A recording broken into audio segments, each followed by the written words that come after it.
I would just like to invite you to turn to a person beside you and tell a 1-minute story of your life. And the only rule is the last sentence has to be, and that is why I am here at this session. Nice. A 1-minute story of your life. And the only rule is it has to end with the sentence, and that's why I'm here at this session. The person between the two of you who starts first is the person who has the most siblings, the most brothers and sisters. You get to start first, and I will let you know when you've got 5 seconds left to wrap up your story.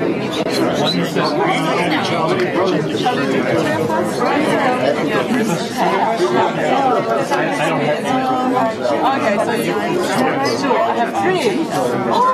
Yes, you can start.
And you've got 5 seconds to wrap that up if you haven't already. And change it first? Yeah.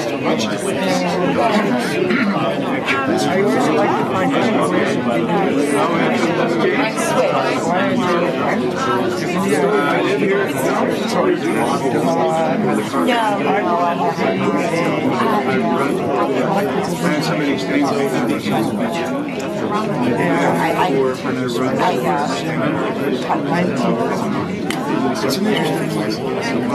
I was advised not to do that. And the veterans wasn't a very good I followed that. I have a sister.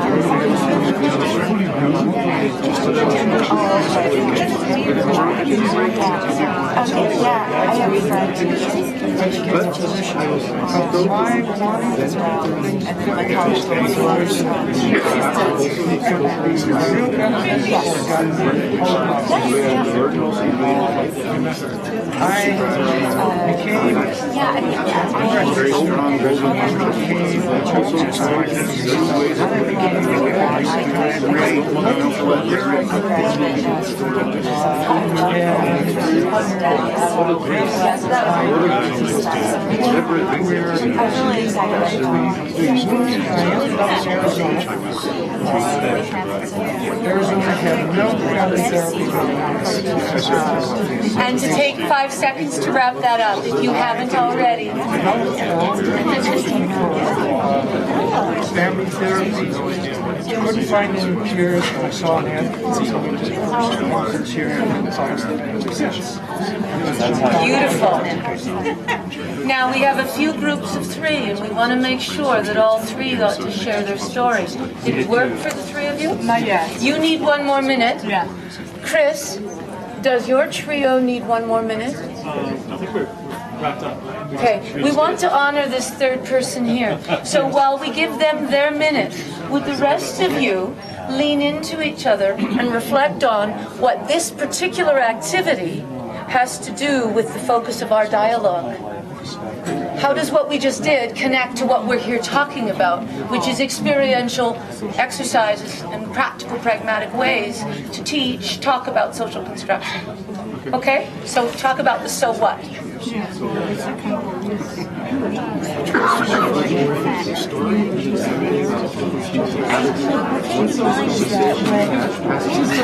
introduce myself, I think reflecting how you introduced yourself to me. Because if I had started from a different point or had a different focal point, maybe you might have differently not how I introduced myself. So, yeah, highlighting the awards or your resume. Were you intentional about creating the way that he responded to you? I mean, were you aware of it from the very beginning? Yeah, I was looking for clues to just more information. I'm very aware of time frame, so I talked about it by 30 seconds, thinking it was a minute. But I was trying to see what's relevant information. And Tim, did that give you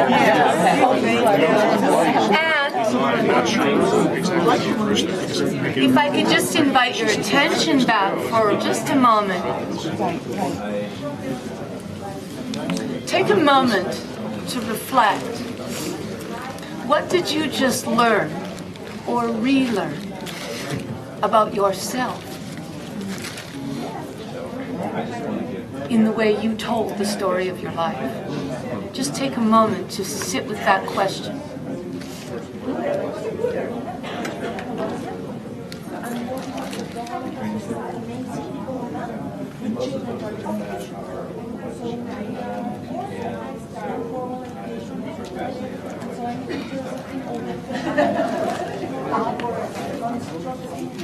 And I'd like to ask you one more question. When you think about the story that your partner or your partners just shared with you, what most intrigued you about their story? And if you had more time with them, what would you love to hear more about?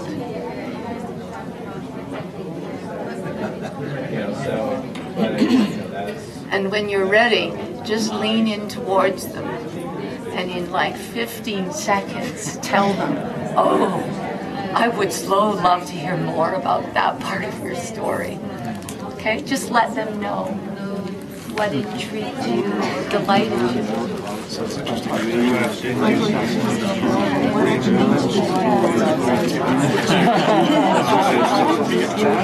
I would react to the same things that you well, it resonates because I think that's largely a different profession.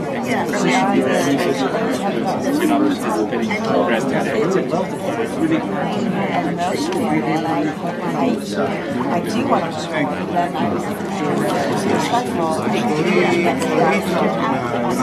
So it did so it would put it out there. So that was something that so it sounded like there was part of your story was big success.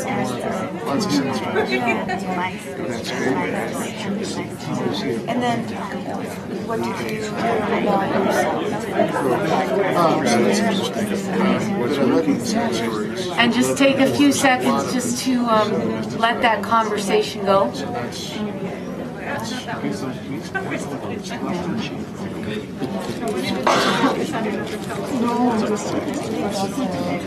So,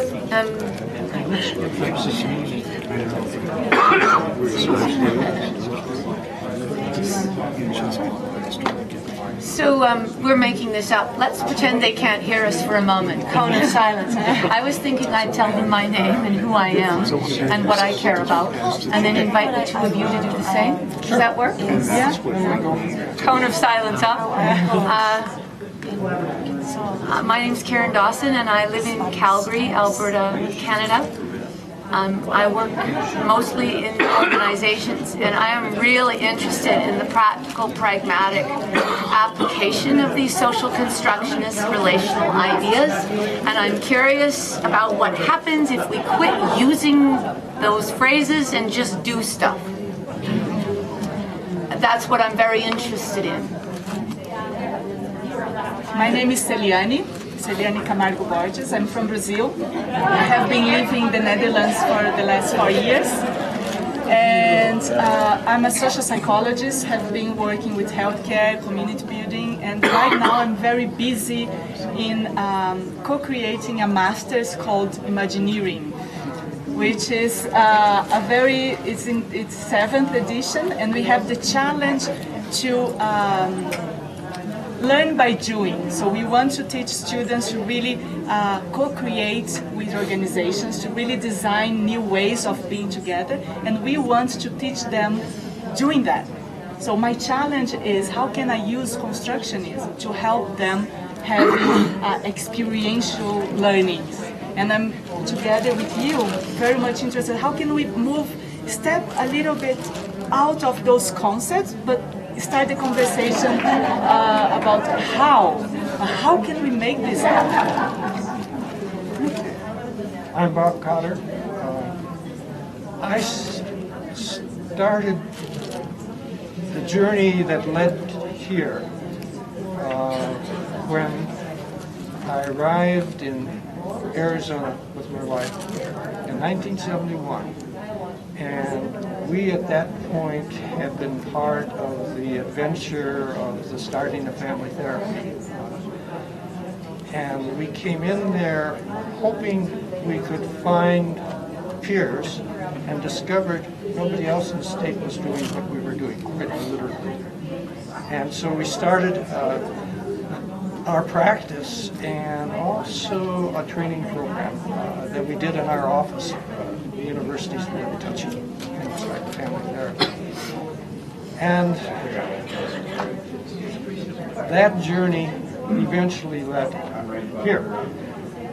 And what we had done with the people who were training with us, who were all practicing professionals, healthcare professionals, is tried to teach them by doing what Sharon and I were doing, because nobody was writing about it at the time that we knew anything about it. And we developed exercises so people could get into the kind of thinking. And we eventually, when we got here, discovered that there was a name for what we were doing, and there are some people who were area expert. We listened to them this morning, but we didn't know any of them. A couple years after that, Ken and Mary took us to lunch and said, "How did you do what you were doing?" We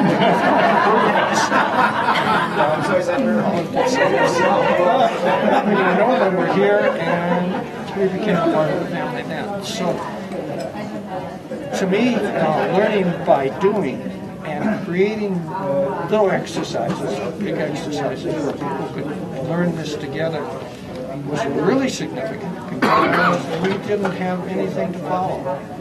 It still is, because I think it's the best way of learning. You can't talk about this in a lot of literature. You have to do it, you have to feel it, and you have to be able to experience the results, because they're incredible when you can do it effectively.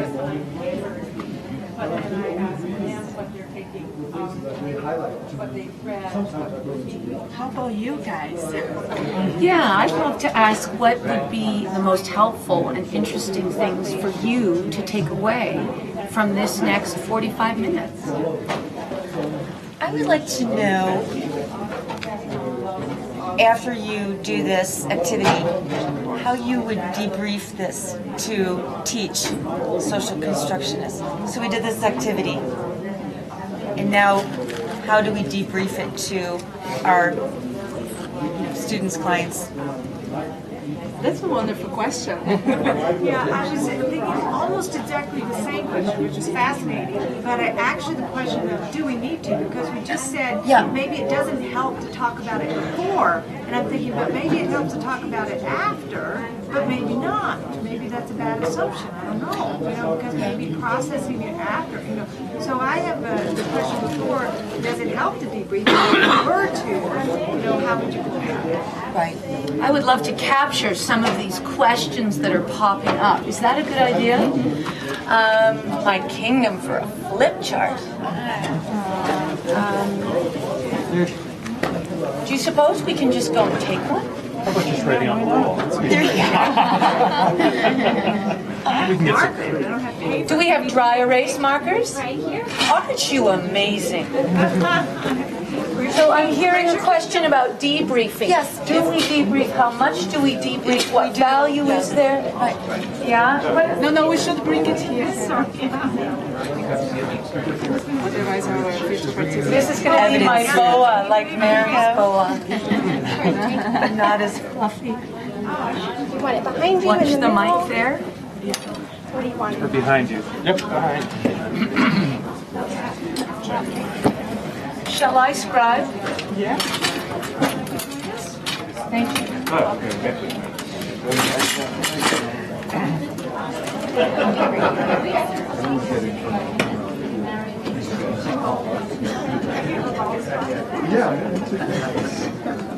Debriefing. When, how much, how, if.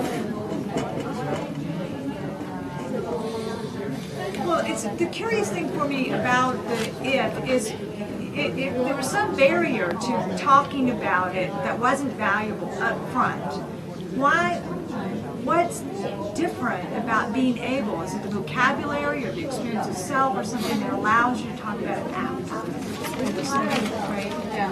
And listening to you, I would even think of another question. What is the context? Maybe the context changed. Because when I think about Gave meaning to the education, words it would not have been there before. Something like that. Language. What is the context and how does that influence?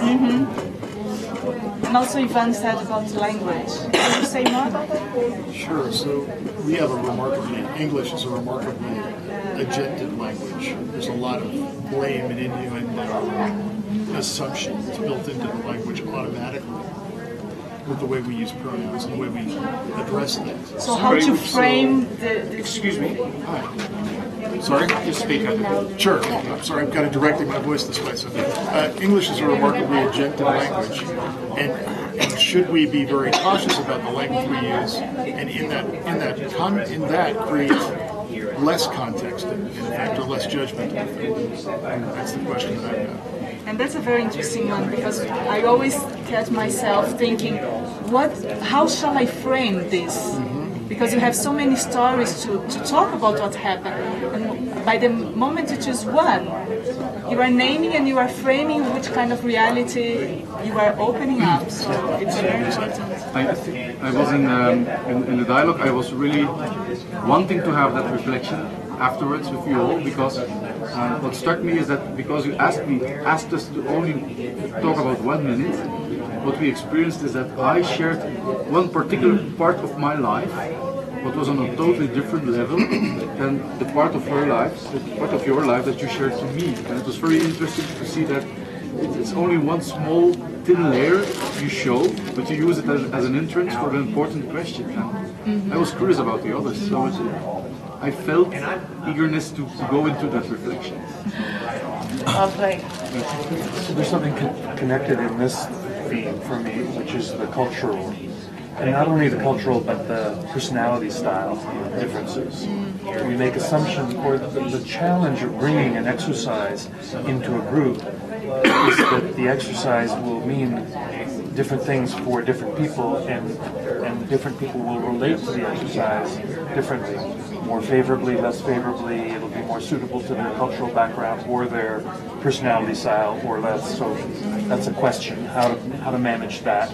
How to manage the diversity. Yeah, you bring something real, it has definition, but it will be different for everybody. It won't be the same for everybody. So that, and then could I go to another thing? So when you asked what we would like from the session, in terms of bringing exercises to teach social constructionism, for me, social constructionism is a very big term with lots of different elements and lots of different implications and suggestions about what it means to be human and what it means to be in a relationship. And so I'm interested in discrete exercises that address discrete parts of that big umbrella, that big subject. We don't just teach social constructionism, although we do that as well, but we teach parts of it. We teach, for instance, the question of how individuals separately appreciate reality, as an example. So what are exercises that can help people understand that and get it, and other elements of it? The advantage I had when I started this journey 4 years ago was that I really didn't know I didn't know any language. I knew it wasn't a matter of just having talent or skills. To me, what was critical was just thinking. And so how we designed our training thing, which is where I'm coming from, was the first year we spent together. We just thought together, but we didn't use any formal, objective language with it. We talked about talking, and there was no expert, or talked about thinking, and there was no expert in the group to tell us how we were supposed to think. The not knowing, which Harvey uses now, was very critical, and just provided situations for us as a group. The group was usually about 15, 20, maybe 25 minutes together, sitting like we are now, and just going with things. The challenge was to throw out questions that created a context in which people would not come in with their realities and insist that their realities be the reality of the group.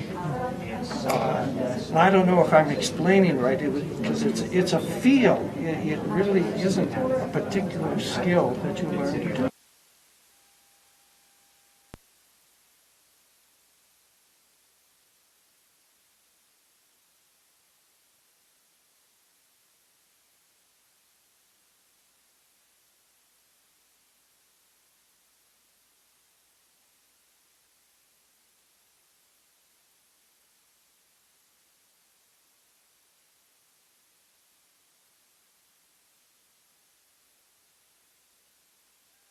So the next year looked at what they meant for working with the people that everybody was working with, which was a very diverse group of professionals. One of the things that comes to mind for me is that maybe we're here for this next 38 minutes to get clearer on what are the questions we need to be asking ourselves. And perhaps we could check in with the group to see if there's anybody else that says, oh, here's what I really would love to take away from this session. I'd love to explore this question. And then maybe we could break up into mini conversations around the asterisked ones that most interest you. And we could gravitate together in little mini groups. I don't know. Sure. It's a possibility. Should we also check with the virtual participants? Because if we break up in small groups, they cannot. There's no comment yet to the virtual participants. There's no comment yet, but boring them all. But do we have virtual participants? But the discussion is yeah, there are 24 people from. Okay, so. What other questions do you have, or what else would be helpful for you to take away from our time together? I have so many questions, but with 36 minutes, it seems like this is enough. Well, I understood. And you mean should we explore that? Yeah. I understood in the introduction you said it's more important to experience than to talk about it. So I would prefer to experience instead to talk about it. Okay. So that will be my. Yeah, I was looking forward to the exercises. Right. So I'd like to experience a couple more exercises.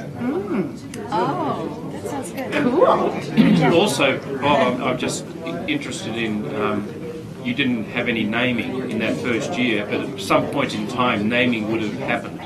social constructionism or whatever the name is, and whether that affected the journey. How did that affect the journey by being able to name? What gave me a different language, in a language that fits. I think if somebody using that language had come to the groups that I had at that point of time in my career, it would have been confusing. It would have become too intellectual. And to me, to learn the thinking and the field of this is not an intellectual exercise, it's a being exercise. And one that allows you to know you can be who you want to be. The freedom, the people, we all used to talk about the freedom it gives you when you don't get anchored in one particular position, no matter what. And so when you can start from, when I do work with people now, and I don't even use the term therapy anymore, is I'm curious about what's going on with them. You know, I've always been incredibly curious about things with people. And so it's a conversation of exploring curiousness and hoping that my curiousness will also infect the people I'm talking with, and they'll become curious, and then you go, and it's different every time. Are there some being exercises that we could name that people use for? You want to? Tons. Endless. Let's start. You want to do somewhere. Yeah, instead of talking about. Well, and it would be fun to have all of you share exercises and activities that you use. Any of you right now are thinking of one exercise based on this conversation that you'd like to offer? Yeah? I've got one that works really well. Ask this group to self-select between two polarities. How many of you are lookers and how many of you are leapers? Lookers are people who like to think about before making a decision a bit. Leapers are more ready to make a decision right now. When this group self-selects, and every group can, you can also use spenders and savers. How many of you can, yeah? And you described just a little bit about, and everybody, I tend to be a spender. Other people tend to be savers. You divide, and you can manage the exercise in different ways depending on how much time you have, but you divide, so you put the spenders over there and the savers over here, and you ask them to answer 3 questions. The first question, what adjectives would you use to describe yourselves? The second question, what adjectives would you use to describe the other group? And the third question, what adjectives do you think the other group would use to describe you? Always, invariably, positive descriptors for self, negative descriptors for the other, but really important, negative descriptors projected onto the other, right? So it just demonstrates in-group, out-group identification, yeah? And it very quickly helps people realize how we deal with the out-group. Yeah. I can say a lot more about it, but... And you wonder why we have problems in context. Yeah, and everyone. So in that activity, how would you debrief it? What debriefing questions would you ask? Again, it depends, as they said this morning, on what the group is and what they're after and how you're using it and how much time you have. But what comes up for me right now, I think it almost debriefs itself. People...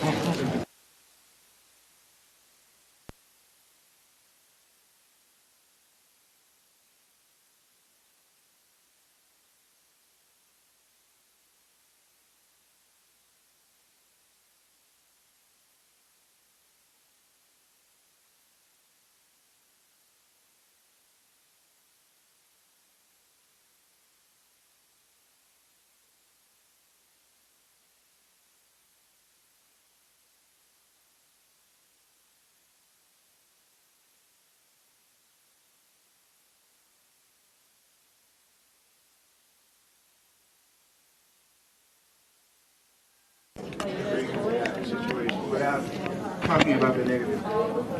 I often ask in those kind of polarity things, what do you most admire about your opposites? Yeah. Mm-hmm. Yes, because one of the things you're trying to get to is that you need both. And what happens if you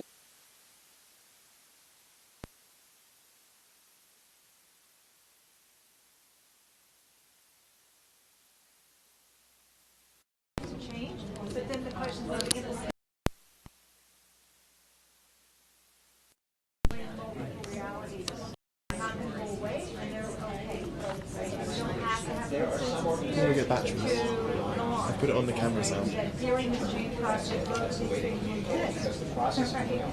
that delay is, so I think it's lots. But what occurs to me is applying it to where you're going. Because as soon as I asked about the debrief, I thought what you did for us, you didn't debrief, you asked what are the implications, or how do you apply what you just did to the topic of today. And I'm wondering if that's not moving forward rather than the processing of, sort of diving into justice.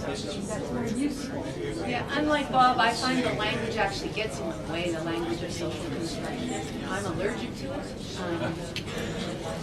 And I find if anybody ever asks me, what is this social constructionist thing? And I start explaining it to them, their eyes glaze over within 20 seconds. They're like, get me out of this conversation now. Why did I ask? Right?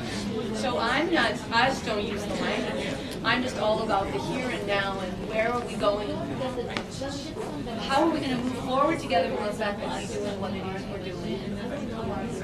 I have an example, a real life example of the kind of question I was asking long before I had a program in San Francisco back in the 60s, programs, kids, young adults, and we ran the program, and it was a program in high school. And say, I read this was great, and retweet. And we did the way I worked with those kids and their families. Everybody was invited. And I want to say something. Every morning we had a 2-hour group meeting. And one morning there was a schizophrenic kid there, actively psychotic. And I talked with him in front of everybody, including the parole officer who was there, and was exploring with him the positives about the hallucinations he was having, because they were there, they were up front, and I was moving in what we call today an appreciative way, but where were the strengths and where were the insights? And it went longer than usual. We all lasted there. And when we finished, he was totally and he left us a day or 2 minutes. That is the kind of it can be any kind of question. For me, it's always approaching it what you're basically creating is this connectivity always done where I don't know any reason why that's why I did so well with this from early on. it's a process of sometimes I wish I'd say process. Another experience with that. There's a lot of information about I'll give it very briefly. We created, my family created pediatric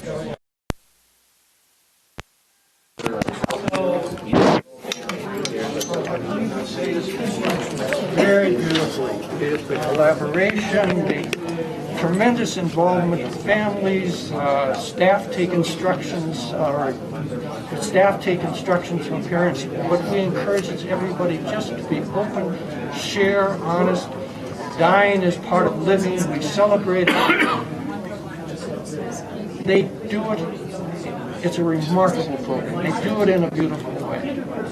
They don't know any of this language purposefully. We never have talked to them about social constructionism and appreciative inquiry, but they do it because it becomes natural. And that's what happens when you get people into these conversations, whether they're students, whether they're colleagues, whoever they might be. And I think what's important is to have them go through the experience of what it feels like to do this, like that kid long ago. And the conversation we had, there wasn't so many others came in, including his parents. it worked because we were looking for the strengths he had, and he was able to bring his strength to the point where the so-called symptoms weren't interfering with his being able to function well enough in life at that moment. I'm also a psychiatrist who never used medication, by the way. And that's a bias, but I think there's more respectful. Can we shift from anecdotes to exercises, please? Would you like to do so? Yes. Would you like to lead one, or would you like someone else? I'd like to hear experience. I'm kind of new to social construction. I've read a couple of the books, but the thing that I recognize is that I've been doing this for a while, and I'll give you an exercise that seems to fit into this really Will you well. invite us in? Yeah, you want to be in? You want to be in? All right, everybody in. So I show a video, and the video is a guy, Miccosukee Indian Reservation, sticks his head inside an alligator's mouth. And predictably, the alligator does what? Yeah. I can't hear you. Oh, I'm sorry. So I show a video, and I didn't even realize until we just had this discussion that this is really a social construction exercise. So that's kind of funny. But I show a video of a guy, Miccosukee Indian Reservation. He sticks his head inside an alligator's mouth, and predictably the alligator does what? Clamps down on his head, right? And I ask a simple question. The guy's name is Kenny. So finish this sentence. Kenny is. And everybody jumps to all kinds of really wonderful judgmental places. And I keep going until I get a couple of different answers. And one of them is doing his job. And that always comes up eventually. Sweaty and tasty, that sometimes comes up too. That's a completely different story, right? So as I do this with them, they start to understand that in some way, and the whole day is kind of built around understanding error and context, and that error is often judged in outcome as opposed to beforehand. But this guy's living in a system of goal conflicts. And one of the things that he has to do in order to have an exciting show is put his head inside the alligator's mouth. And so I ask finally at the end, so do you see anything maybe in what you do? I deal with firefighters. Do you see anything maybe in what you do that is kind of Kenny-like, right? And ultimately they get to that through a dialogue, and it's just a dialogic that takes them there. It's not me steering them so much as asking the questions. And I guess that is a social construction exercise, and I didn't even know it. So. Do you want to do something that doesn't involve language? Yes. Okay, stand up if you are comfortable standing, and if not, I think you could play seated. But you need a partner. So if you could find one person with whom you'd like to work, and just make sure you tell them your first name, okay? So let's see. My first name is Yeah, exactly. Does everyone have a partner? So, in the first rendition of this, you're simply going to play a counting game. 1, 2, 3, 4, and then you repeat. 1, and one of you says 1, the other person says 2, then the other person says 3, and then back to 4. It's a lovely little game, and it's called 1, 2, 3, 4. And you simply go back and forth. So just try it, and I'm conscious of the noise we're going to make. So in a sort of a whispered way, 1, 2, 3, 4, 1, 2, 3, 4. Just play. 2, 3. And we can do any rhythm we want? Back and forth. 1, 2, 3, 4. That's the only rule. Go? Yep, go. 1, 2, 3, 4. 1, 2,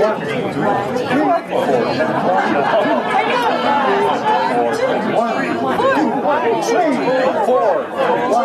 Lovely, lovely. Beautiful work. Lovely work.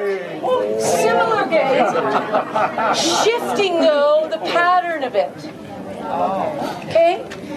Similar game. But now one of you says the number 1, the other person says the number 2, the other person says the number 3, but then you go back to 1 again.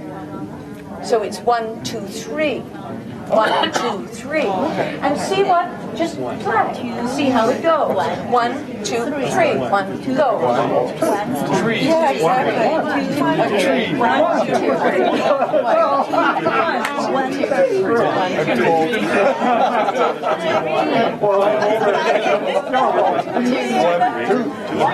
And Just let that go.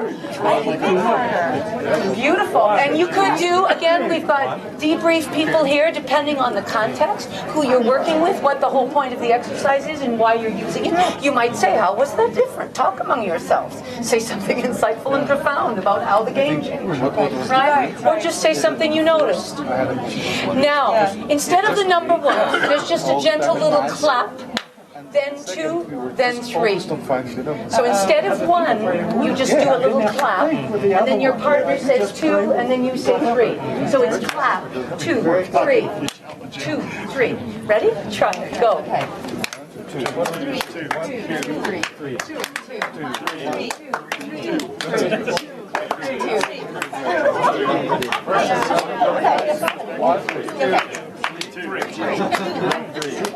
And just let that go. Nice.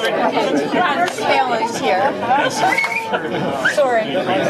I'm doing a speedy rendition of the game, right? Just so that we get to do more. Now, instead of the number 2, it's just a gentle little jump. So there's a clap.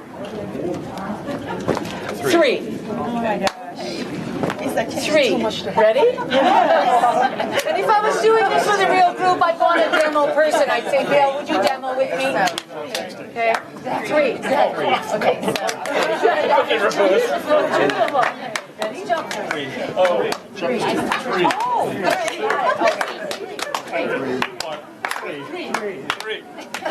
3.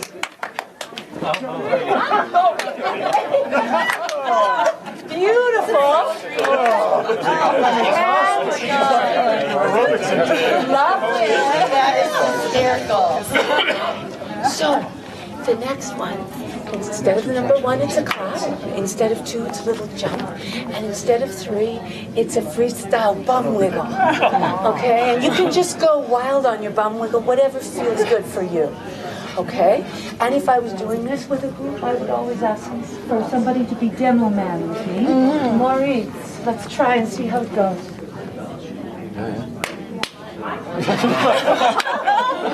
Okay. Clap. Jump. Jump.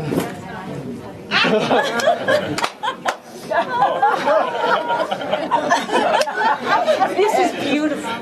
This is beautiful. This is a beautiful, rich ride for debrief, right? You and your partner go for it. Okay. I know. Okay.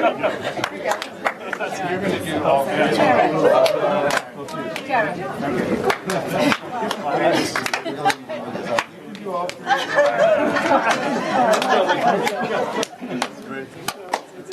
There you go.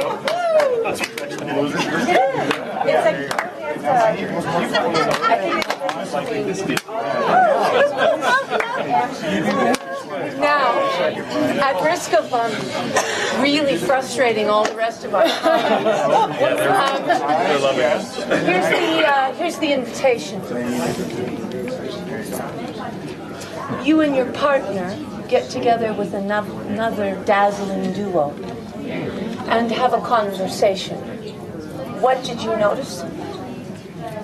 How did that feel? What connections can you make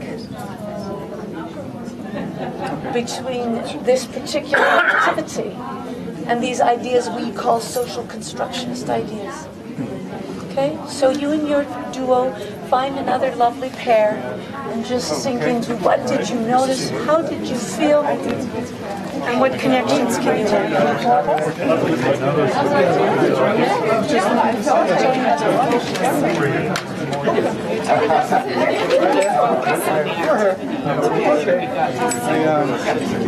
What was really brief already is that one of the connections actually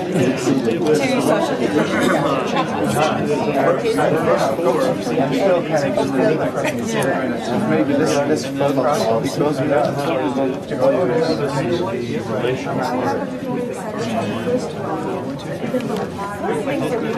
that I noticed is that it's easier to start the motion alternate between having and do.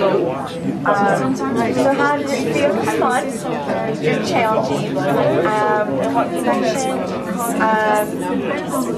I think maybe in partners we got confused from each other on how to do this. And maybe if I had What I had to focus on. I don't know. Jury's still out. Yeah. I was going to lose myself. Well, there's You have to be connected, so you're fully. I just relaxed into this, I just go. Because sometimes they stereotypes and I don't look at it.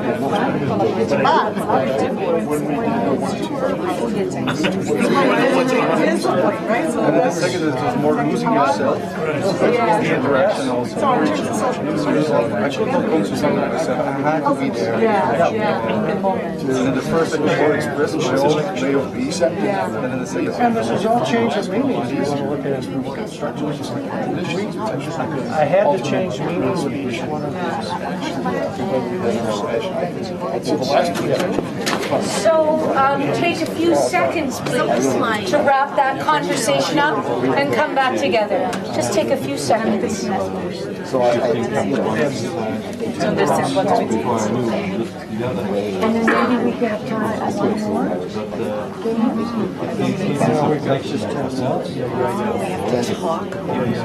I can't stand talk. Is that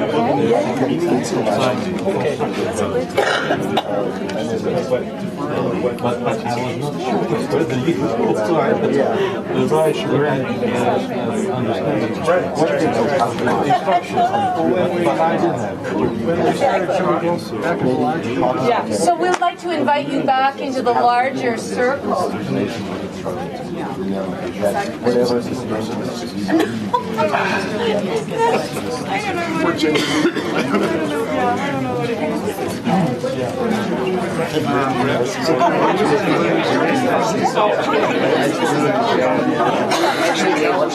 to do a little bit more sense. Why do you try this first get to know me? I don't like talking. my sister's You're about to take off.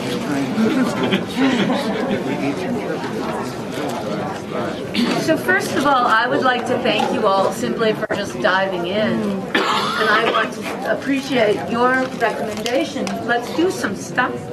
And in honor of our virtual participants, and so that we have a way to connect and make some meaning together, do we just want to hear from some of you what you noticed, what connections you experienced?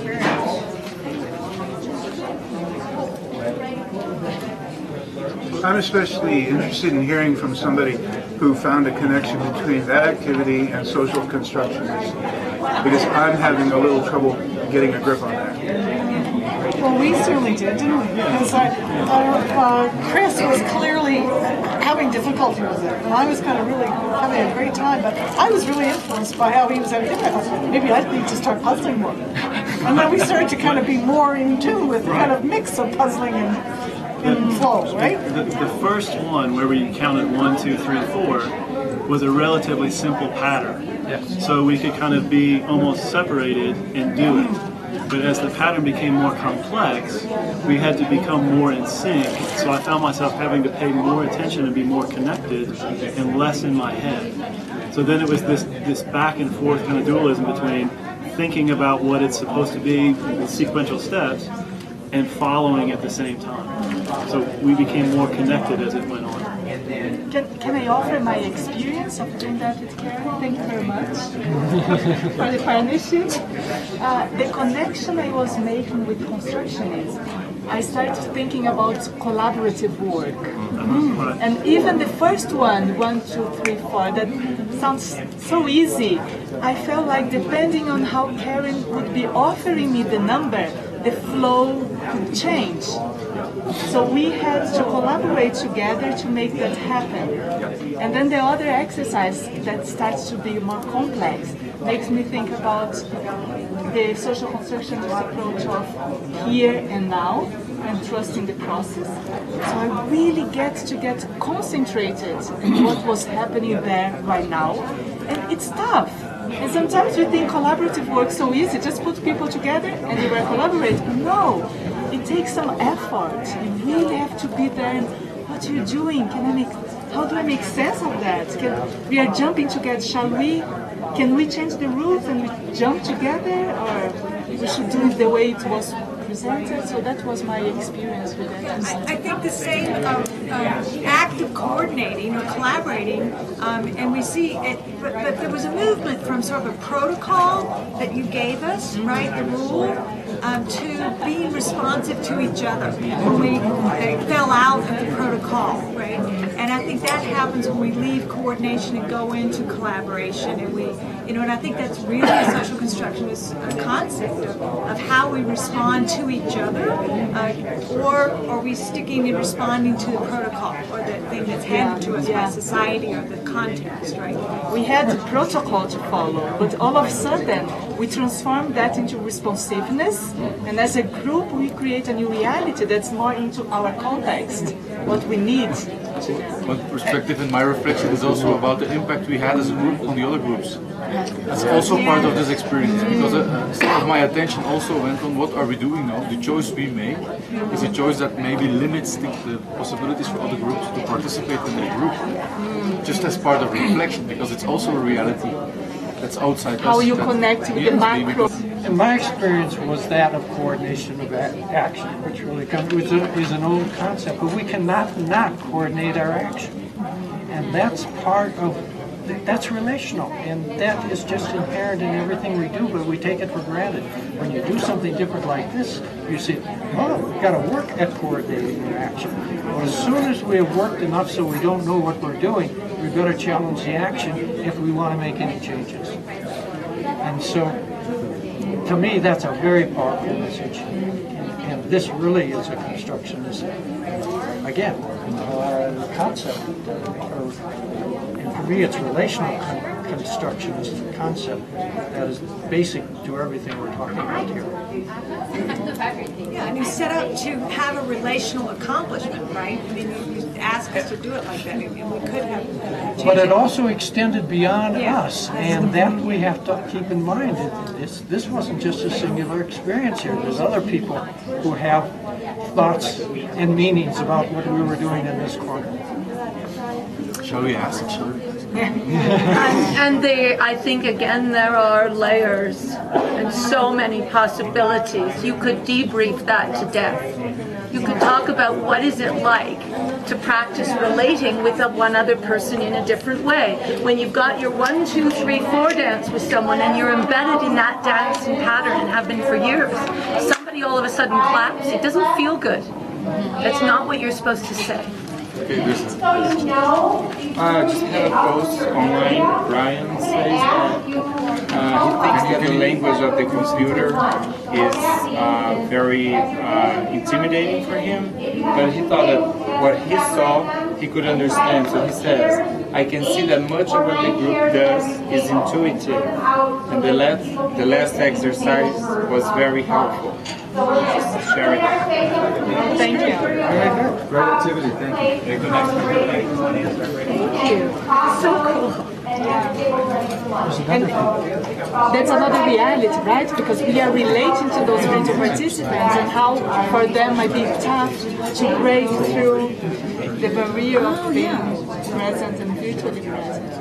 The other thing I'm realizing as I do more and more experiential work, and I grew up in theater and playing sports and dancing and doing mask and clown, so I kind of go all over the map with some of this, but what I'm realizing is no matter what participants bring, even their resistance or their confusion is a beautiful opportunity to talk more about what I would call social constructionist principles. So one of my demo guys recently said, when it came to bum wiggle time, I don't use this activity often, he said, I don't do bum wiggles.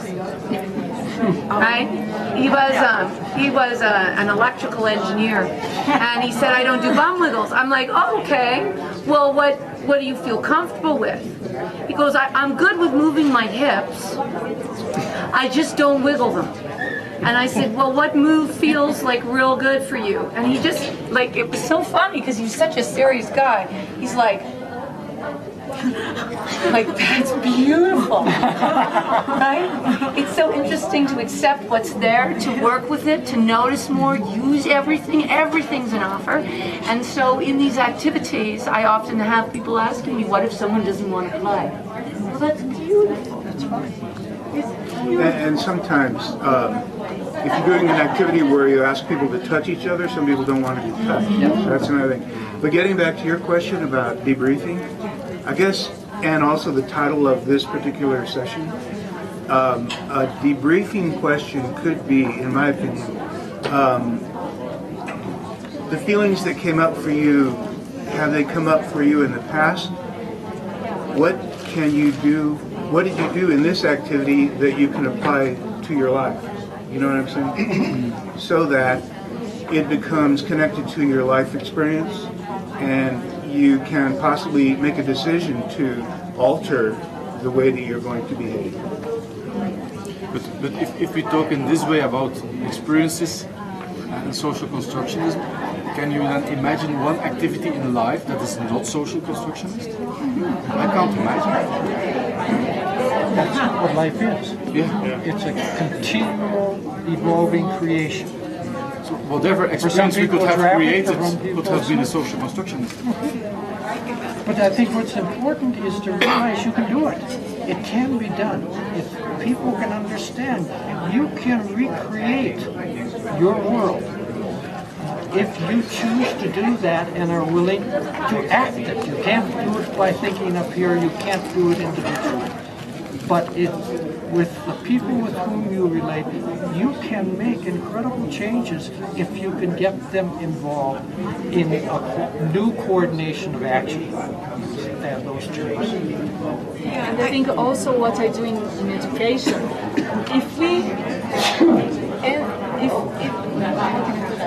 if we have this assumption that at the end we are always co-creating experiences and performances. So in education I try to talk to my students, how can we deliberately embrace that?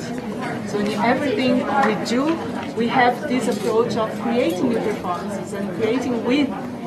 And that's so whenever there's a willingness to co-create, we can give it the name of social constructionism.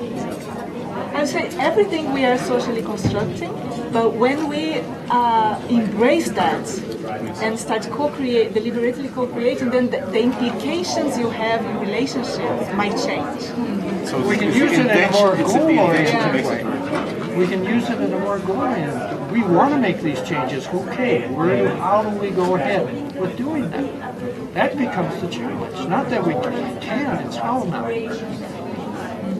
I think yesterday I heard two striking sentences from Ken, which is social constructionism is a way of being, and it's caring for relationships. You say caring for relationships. So I think in these two phrases, we have to be. There's resonance in these two phrases. And perhaps when we hang some language on it and get clearer on the bigger why behind the choices we're making, maybe it supports us to do it more masterfully or with a little more intention. Or if we fall off the rails, maybe we catch ourselves a bit sooner. We become aware more quickly when we're not living and bringing this way of being. Perhaps even recognize when we created something that is destructive or positive. If you have scheduled a shuttle ride to the hotel with the Twin Hearts shuttle, they need you to stop in the sales office corner in the lobby here and check in. And they would like you to do that at lunch if you can. So I'll announce it again at lunch because I know there's a lot of people that aren't here. As you wrap up and you get your tables back to lunch format, lunch is over here. We've got a buffet style lunch. I see it here. Remember there are signs for free coke and lactose-free coke, so that is for them. It's also an example.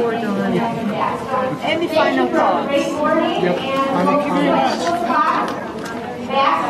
I think, Well, I was thinking a lot about responsibility, relational responsibility. And somehow in all this exercise, I felt like I have to do something for the other one who can do it also, so he can do it. So how we are relationally responsible for what yes, we are and creating. that's something I kept on thinking. Yeah, and I would invite all of you to keep with the conversations on in our site. So we have in the dialogue parts one specific space for this session, so we can always keep co-creating together. And share your exercises and your activities if you can. That would be a real gift to all of us. It will be interesting to explore when we engage in such discussions online. What is it then to take care of about relationships? It's much more challenging there. Yeah, exactly. Yeah. Let's talk about that online. By the way, I wrote a book about this that we have here, describing specific exercises we created back in Phoenix years ago. I wrote that a while ago, but it's out there if you're thinking of any specific ones in groups. Nice. While learning this. Thank you very much. Thank you very much. Thanks, guys. Oh, thank you.